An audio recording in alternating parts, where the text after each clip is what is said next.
In today's episode of Unsolved Mysteries, we're going to be looking at the most infamous extortion case from Japan, known as the Glico Morinaga Case. It was said that this entire case spanned 17 months from the initial kidnapping of the president of Glico, which is one of the biggest Japanese food companies, to the last known communication from the prime suspect, a person or group known only as the Monster with 21 Faces. You're probably wondering, who are exactly the members of Monster with 21 Faces? What is their motive? Why are they specifically kidnapping high executive member of a Japanese food company? These questions are still being asked today, for this case currently remains unsolved. However, we can still dive deep into the clues and obtain some theories and speculations of our own. Let's get into this case. At 9 p.m. on March 18, 1984, two masked men wearing caps and armed with pistol and rifle broke into the home of Katsuhisa Ezaki, who was at the time the president of Glico Company. Prior to entering Ezaki's house, the two men had first forced their way into the neighboring home of Ezaki's mother, bound her, and took the key to the president's house. Using the key to enter the main house, they then tied up Ezaki's wife and daughter. Believing the two men were ordinary robbers, Ezaki's wife attempted to negotiate with them for their freedom in exchange for money, but was rejected. The two men then cut the telephone lines and stormed the bathroom where Ezaki and his two other children were hiding. Ezaki panicked and cried for help, but was then threatened that he could be killed unless he calmed down. The two men abducted Ezaki and held him captive in a warehouse. The next morning, they called the director of the company in Takatsuki City and issued a ransom demand for 1 billion yen, which is about $4.2 million at then and current exchange rates, and 100 kilograms in gold bullion. However, 3 days later, on March 21st, Ezaki managed to escape from the warehouse in Ibaraki City, Osaka Prefecture. However, the extortion attempts against Glico did not end with the escape of Ezaki. On April 10, vehicles in the parking lot of the Ezaki Glico headquarters child production building were set on fire.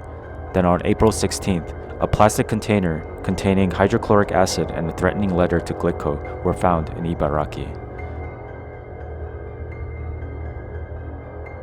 On May 10th, Glico began to receive letters from a person or a group calling itself the Monster with 21 Faces, named after the villain of Edgar Allan Poe's detective novels and also translated as the Mystery Man with 21 Faces and the Phantom with 21 Faces.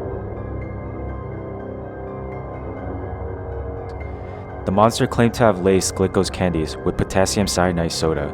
When Glico pulled its products off the shelves at great expense, resulting in a loss of more than $21 million and the laying off of 450 part-time workers, the Monster with 21 Faces threatened to place the tampered products in stores. And following these threats, a man wearing a Yomiuri Giants baseball cap was caught placing Glico chocolate on a store shelf by a security camera. A security camera photo was made public after this incident. However, Monster with 21 Faces also sent letters to the media, taunting police efforts to capture the culprits behind the scare. An excerpt from one such letter, written in hiragana with an Osaka dialect, read, quote, "Dear dumb police officers, don't tell a lie. All crimes begin with a lie, as we say in Japan. Don't you know that?" End quote. The written challenge was also sent to the Koshien police station. Quote, "Why don't you keep it to yourself? You seem to be at a loss. So why not let us help you? We'll give you a clue. We entered the factory by the front gate. The typewriter we use is Panwriter. The plastic container used was a piece of street garbage. Monster with 21 Faces." End quote.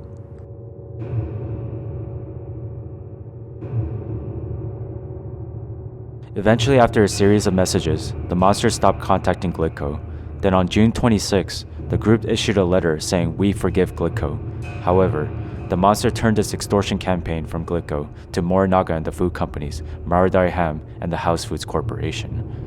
Fast forward to June 28th, 2 days after agreeing to stop harassing Marudai in exchange for 50 million yen, which is about $210,000, the Monsters arranged for a Marudai employee to toss the ransom money onto a local train heading towards Kyoto when a white flag was displayed.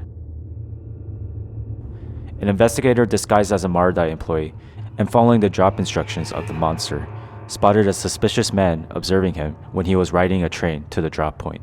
The man was described as a large, well-built man wearing sunglasses, his hair cut short, and permed, with eyes like those of a fox. When the white flag was not displayed, the undercover policeman and the fox-eyed man both disembarked from the train at Kyoto Station, and while the investigator waited on the bench, the fox-eyed man continued to observe him. The investigator later headed back to Osaka, and the fox-eyed man boarded another car in the same train. When the investigator then disembarked at Takatsuki Station, the fox-eyed man boarded a Kyoto-bound train, and another undercover investigator tailed him from Kyoto, but the fox-eyed man eventually lost him. However, the Japanese police eventually got a second chance at the fox-eyed man on November 14th, when the monster group attempted to rob the House Food Corporation of 100 million yen, which is about $410,000 in US, in another secret deal. At a rest stop on the Meishin Expressway near Otsu, investigators saw the fox-eyed man wearing a golf cap and dark glasses, but again, he evaded capture. The cash delivery van they were tailing continued to head towards the drop point, where they were to drop the money in a can under a white piece of cloth. When the delivery van reached the drop point, the white cloth was there, but the can was missing. As a result, the investigative team was ordered to withdraw, believing that the drop was an evaluation by the monster of police response. However, an hour earlier, a patrol car from local Shiga Prefecture police had spotted a station wagon with its engine running and its headlights off. The station wagon was also sitting less than 50 meters from a white cloth suspended from a fence. Unaware of the secret ransom drop, the police officer drove up to the station wagon and shone his flashlight on the driver, revealing a thin-cheeked man in his 40s wearing a golf cap over his eyes and a wireless receiver with headphones. Surprised by the policeman, the driver sped off, with the police car following in pursuit until the station wagon lost him. The station wagon was later found abandoned near the Kusatsu station and had been discovered to have been stolen earlier in Nagaoka in Kyoto Prefecture. Inside the abandoned car was a radio transceiver that had been eavesdropping on radio communications between the police officers of 6 prefectures, including Osaka, Kyoto, and Kobe, the prefectures of the drop point. Also recovered was a vacuum cleaner, although no evidence could be traced back to the monster group. Following the blackmail campaign on house foods, the monster then turned its sights on Fujiya in December 1984. In January 1985, the police released facial composite of the fox-eyed man to the public. In August 1985, after continuing the harassment of Monster with 21 Faces and the failure to capture the fox-eyed man, Shiga Prefecture Police Superintendent Yamamoto killed himself by self-immolation. However, 5 days after the death of Yamamoto, on August 12th, the Monster with 21 Faces sent his last message to the media, quote, "Yamamoto of Shiga Prefecture Police died. How stupid of him. We got no friends or secret hiding place in Shiga. It's Yoshino and Shikata who should have died. What have they been doing for as long as 1 year and 5 months? Don't let bad guys like us get away with it. There are many fools who want to copy us. No career Yamamoto died like a man, so we decided to give our condolences. We decided to forget about torturing food-making companies. If anyone blackmails any of the food-making companies, it's not us, but someone copying us. We are bad guys. That means we got more to do other than bullying companies. It's fun to lead a bad man's life. Monster with 21 Faces." End quote.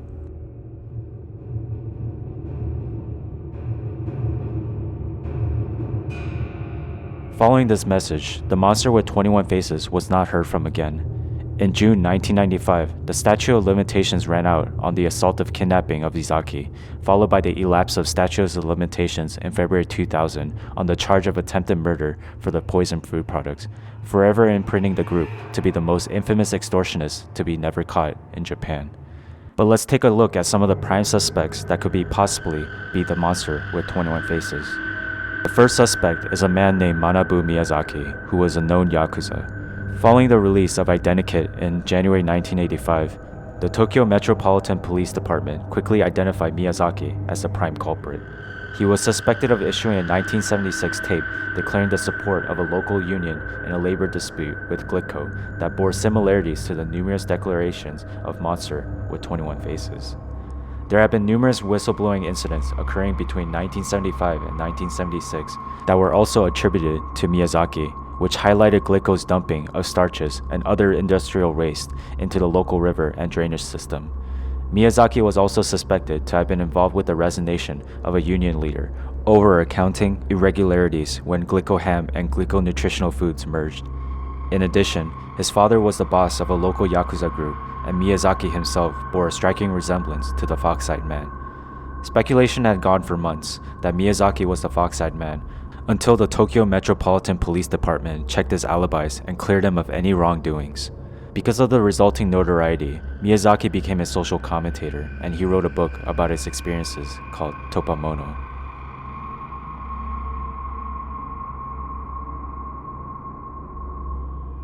The final suspect is a man named the Videotape Man. Following threats by the monster with 21 faces to poison Glico confections and the resulting mass withdrawal of Glico products from shelves, a man wearing a Yomiuri Giants baseball cap was caught placing Glico chocolate on a store shelf by a security camera. This man was believed to be behind the monster with 21 faces. Although the security camera photo was made public after this incident, this man was never found. With all the clues that the Tokyo Metropolitan Police Department have gathered, the monster with 21 faces group has never been identified and caught. Do you think this particular group had motives that were beyond just money? Do you think that they enjoyed the wild goose chase with the Tokyo police that incentivized them to extort other companies? Also, why specifically target food companies in particular? These are questions that still need answers, hence why this case is currently unsolved.